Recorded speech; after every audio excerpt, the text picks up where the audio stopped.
Welcome back everybody to Home Chef and Making. It's summertime here in Indiana and it's really hot. I mean blazing hot. And I wanted some pulled pork for the holidays. So I didn't really want to stand out in front of a grill or a smoker and do this. So I'm going to show you an easy way to do pulled pork that'll keep you nice and cool. We have here a 1/4 cup of paprika, 3 tablespoons of brown sugar, 2 tablespoons of chili powder, 1 tablespoon of cumin, 1 tablespoon of pepper, and 2 tablespoons of salt. And we're going to mix this all together and we're going to rub it on our pork butt or pork shoulder. Always get one with the bone in because that will add flavor. And it also keeps the meat nice and moist.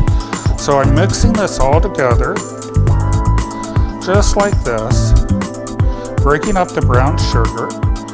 And I know that seems like a lot of salt, but the salt will really help this. So let me move these out of the way. And do this on plastic wrap or saran wrap, whatever you have. And you sprinkle this mixture on all sides and rub it in. And turn it over. And here's the big fat cap. We'll take that off after it cooks, but you want to season it because that fat dripping, we're going to use some of it. Make sure you get the ends. See, there's my bone. Pack it in there. Let's do this end and get a little bit here and finish off on the top. Now you're going to wrap this up with the seasonings and you're going to let this sit in your refrigerator for 24 hours and just keep it nice and sealed, and when it comes out it will look like this. Okay, now that we have our pork marinated and it's rested for 24 hours, you want to put it in your crock pot with 1 or 2 ham hocks and 6 cups of chicken stock. I make my own chicken stock. It's very easy, or you can just buy it and you turn your crock pot to low for 8 to 10 hours. And when you get done, it will look like this. We will need 3 tablespoons of brown sugar. We'll just add this to our pot.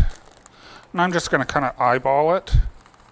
This is a North Carolina style barbecue. So we're going to add a 1/4 cup of vinegar and a 1/4 cup of ketchup. And you don't have to be precise on these measurements. You can adjust it to your taste. Couple of dashes of liquid smoke. That's going to give it that smoky flavor. And you strain your broth that you get from your crock pot in a defatter. And this is a defatter. And all the fat has ran to the top. And I'm just adding this to the bottom. And when it gets to the fat, I'm going to stop. And now I have a fat-free broth.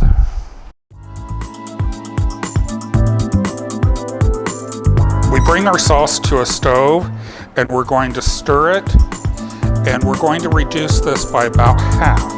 So it's going to take about 30 minutes on medium heat, and then we can add the meat to this. In the meantime, we're going to make coleslaw.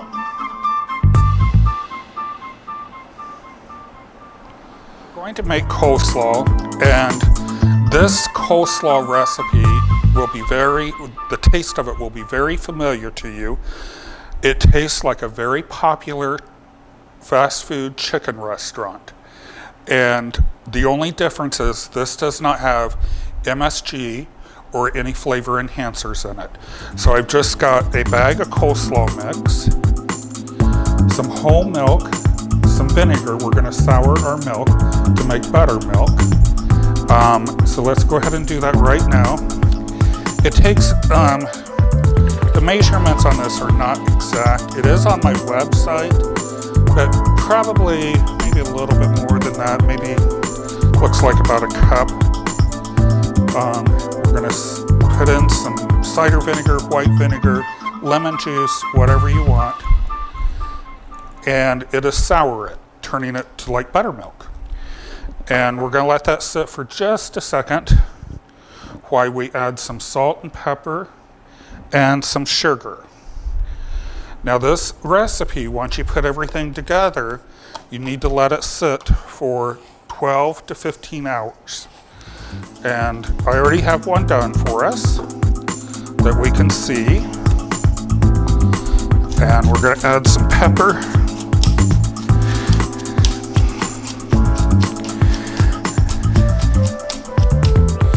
And the recipe calls for 4 tablespoons of sugar, but I'm only going to add, maybe a teaspoon and a half of sugar.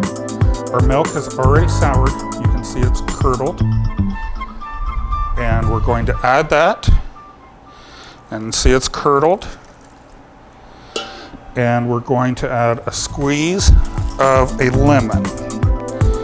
And you see the seeds are coming out. That's why I have my hand underneath there. Stir this up. And I know it's going to look dry. Give this, 12 to 24 hours, and it'll look fine. This will remind you of a fast food chicken restaurant's coleslaw. The restaurant will remain unnamed, and this will be a hit at all of your parties. And I prefer the more of a vinegar coleslaw. That recipe is also on my website, but this is a hit because people always know what it's going to taste like. And there we go. As you can see, this is now boiling very well. I just stir it every once in a while, and it's about a quarter of the way reduced. I want it to reduce just a little bit more. We're going to make some air-fried potato chips. Now, if you don't have an air fryer, you can also do this in the microwave, but you also can just go to the store and buy them. So we'll see how this goes. This is just a russet potato, a little madeleine, and we just slice real thin slices of potato. And as you can see, they're super thin. And that should give us a serving. So what we're going to do is wipe these off with a paper towel, and we're going to salt and pepper them and put them in the air fryer. We take a paper towel and we dab these till they're dry. Then we take a little bit of cooking spray and spray them. And you can season them with whatever you want. This is my house blend of salt and pepper seasonings, and it really works good on chips. Seasoned high so you get them all covered. And we'll put them in, turn them, do the same thing.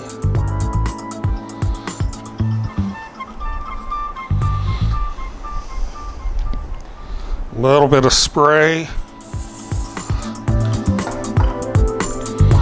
And some more seasoning.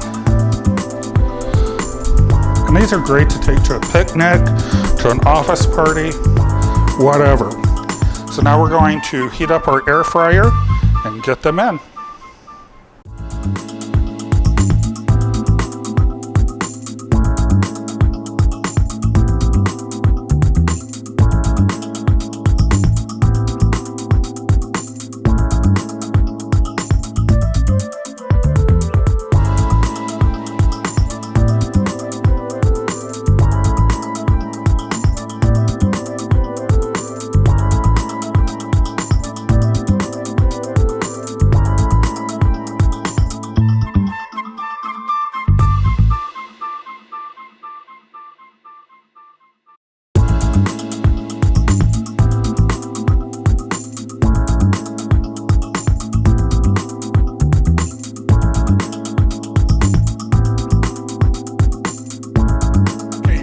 My sauce is reduced by about half, and my pork has been pulled apart, just going to add it to a pan. This has been in the refrigerator. And we're going to pour the hot sauce over this, let it warm the pork. Probably don't need all this sauce for this amount of pork, but as it warms, it's going to absorb some of that sauce. And just kind of pull it apart again to let it, all the pieces get in the sauce. I tasted this sauce as I took it off the burner. It did not need any adjustments for my taste, but you can always add more ketchup, more vinegar, even salt and pepper, whatever you want. This is a North Carolina sauce. It's not like a Memphis that is really sappy and sweet. It's supposed to have a little bit of bite. I've even added mustard to this, and it gives it a wonderful, wonderful flavor. We will let that go and warm up, and I heard my potato chips are done, so why don't you follow me to get the potato chips out. Okay, our potato chips are done. It's been about 2-3 minutes. We're going to take them out. As you can see, they've already browned up in there. We're going to take this out, and they're nice and crisp.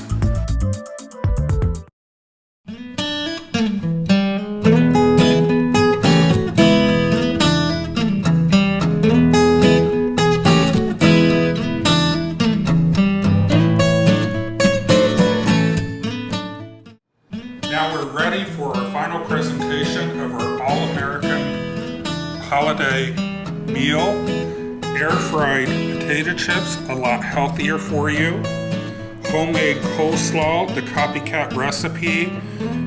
Pulled pork. Now with the pulled pork, you can also do it on lettuce, seaweed, if you don't want the carbs. But I just had a bun here today, so I thought I would try that.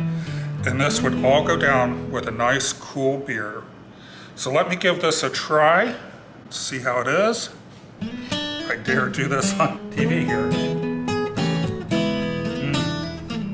That brings back so many memories. I really like that taste. It's tender. It's not overly sweet. So let's try a little bite of the coleslaw. What I remember from our favorite and our air-fried potato chips. You can use any seasoning on these chips. At home, I use dill and a little bit of lemon, but you can use anything you want. Jalapeno, I just happen to have this spice with it. Like I said, wash it down with a nice cool beer. Till we see each other again, keep cooking. Always remember, homemade is best. If you would like for me to cook this for you for your holidays, feel free to contact me. We have the pulled pork, coleslaw, Boston baked beans, and more. So just give me a call or email me at rick@rickscookingschool.com.